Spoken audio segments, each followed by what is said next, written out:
Development of implantable medical devices has revolutionized the monitoring, diagnosis, and treatment of a wide range of medical conditions. To overcome the physical inaccessibility and the extreme energy and size constraints, we needed to have power and size-efficient wireless channel to monitor the IMD operation. Let's suppose we have certain electrical node on the IMD circuit that we want to monitor and name it as node of interest, or NOI in short. What we want to do is to wirelessly deliver the electrical signal on the NOI to an external device through a circuit that functions as a wireless probe. For this, both the wireless probe and the ED are equipped with RF transceivers.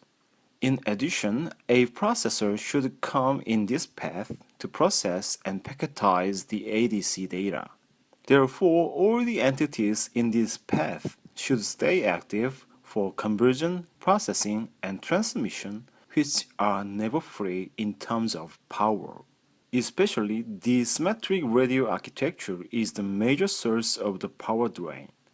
By symmetric, it means that the radio architectures for the wireless probe and the ED are the same. Hence, the wireless probe is forced to dissipate as much power as the ED consumes. This is true even for the well-known low-power radios such as Bluetooth Low Energy or 15.4, and consequently makes the traditional radio less applicable. Here, our new architecture comes in. Rather than going through old components that result in power overhead, TeleProbe allows wireless direct readout of an electrical signal. This can be done using a simple edge-tank circuit which is inductively coupled to an external device. The edge-tank circuit functions as an onboard probe, and the traditional overheads for conversion, processing, and transmission are completely uploaded to an external device. With the asymmetric communication architecture, neither the microcontroller nor the radio are involved in the readout process and achieving near zero power overhead on the IMD being monitored. Indeed, TeleProbe does not need these conventional components on the IMD at all, and the LC tank circuit is simple and small enough to be embedded as part of an IMD. Then let's take a closer look how TeleProbe works. In this simplified example of an IMD, an analog sensor reports sensor data to MCU, which varies over time between 0 to 3 volt.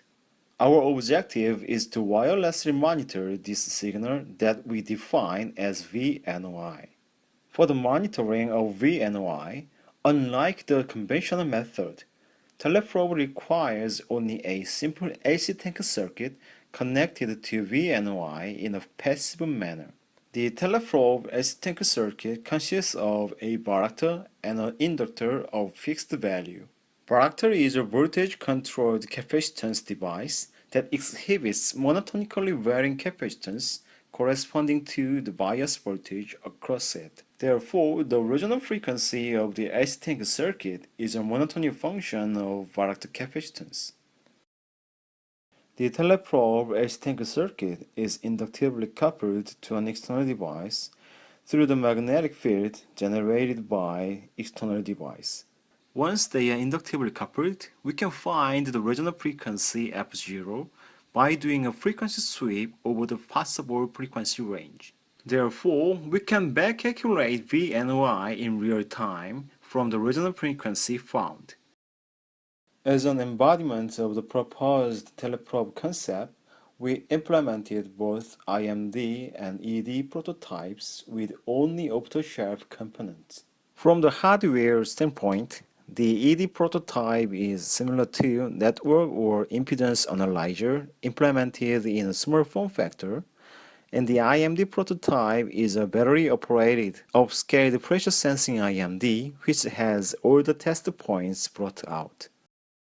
During the test, the distance between the two coils was varied while perfectly aligned. This is because we are wanting to have the distance as a sole parameter that affects the coupling. And as we vary the distance, the gap between the two coils was filled with ground beef to mimic human body model. In the following slides, we demonstrate the utility of TeleProbe for analog and digital signal monitoring. For the case of analog signal monitoring, we generate triangular wave on IMD using digital to analog converter. The DAC output measured by TeleProbe ED is compared against oscilloscope measurement for validation purpose. As seen in the topmost plot, the frequency magnitude response exhibits unique dip at the resonant frequency. Hence, by constructing the time series of the resonant frequency, we can back calculate V and Y in real time from the resonant frequency found. Monitoring of digital signal is of definite possibility because digital signal is a subset of analog signals. Even further, TeleProbe supports monitoring of multi-channel digital signals such as digital bus. By configuring the TeleProbe STANK circuit to have 4 different resonant frequencies with respect to the 4 possible states of the digital bus, we can monitor the state of the digital bus on the external device in real time. The utility of TeleProbe is certainly not limited to passive monitoring. The same architecture can be used for ultra-low power active data transmission without any modification. For the active data transmission, the IMD actively controls a digital signal line that is equipped with a STANK circuit. For instance, we connect the TX of UART to the LC-STANK circuit. Because there are only 2 states for logic high and low, obviously there are only 2 resonant frequencies that correspond to each logic state. In our experiment for active data transmission, we achieved energy per bit of 95 femtojoule per bit.